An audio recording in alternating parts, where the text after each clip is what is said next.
ತುಳು ಅಪ್ಪೆನ ಮಟ್ಟೆಳ್ಳೆ ಪುಟತು ಒಳತಿರಂಚಿನ ಎನ್ನ ಮಾತ ಬಂದುಲೆಗಲ ಉಡಲದಿಂಚಿನ ಸೊಲ್ಮಿರನು ಸಂದ ಒಂದು ಇನಿತ ದಿನ ತಾನಿ ಏಳನೇ ದಿನದ ನವರಾತ್ರಿ ಪೂಜೆ ಅಪ್ಪೆ ದುರ್ಗಾಂಬಿಕೆ ಸಿದ್ದೇಶ್ವರಿ ದೇವಸ್ಥಾನ ಸುವರ್ಣ ನಡೆ ಬಾರಿ ಪೊರ್ಲೋಡು ನಡೆತದೆ.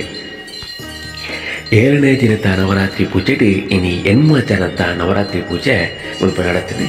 ಐತೆ ಎನ್ನಲ ಒಂದು ನವರಾತ್ರಿ ಪೂಜೆ ಇತ್ತಂದ್ರೆ ಅಪ್ಪನ ಮಂಗಳಾರತಿ ನುಡಿತೊಂದು ಅಂಚನೆ ನವರಾತ್ರಿ ಪೂಜಿತ ಪ್ರಸಾದ ನುಡಿತೊಂದು ಅಪ್ಪನ ಆಶೀರ್ವಾದನು ಪಡೆಯೊಂದು ಬತ್ತೆ. ತಾರೀಖು 11 ಶುಕ್ರವಾರದಾನಿ ಒರ್ಮನೆ ದಿನದ ನವರಾತ್ರಿ ಪೂಜೆ ಅಪ್ಪ ದುರ್ಗಾಂಬಿಕೆ ಸಿದ್ದೇಶ್ವರಿ ದೇವಸ್ಥಾನ ಸುವರ್ಣ ನಡೆ ಬಾರಿ ಪೊರ್ಲುಡು ನಡಪೆರಂಡು ಮಾತೆರ್ಲ ಬಲೆ ಅಪ್ಪನ ಆಶೀರ್ವಾದನು ಪಡೆಯೊಲ್ಲೆ ಬಂದು ಅಪ್ಪ ದುರ್ಗಾಂಬಿಕೆ ಸಿದ್ದೇಶ್ವರಿ ದೇವಸ್ಥಾನದ ಪರವಾದ ಮೋಕೆದ ಲೆಪ್ಪೋಲೆ.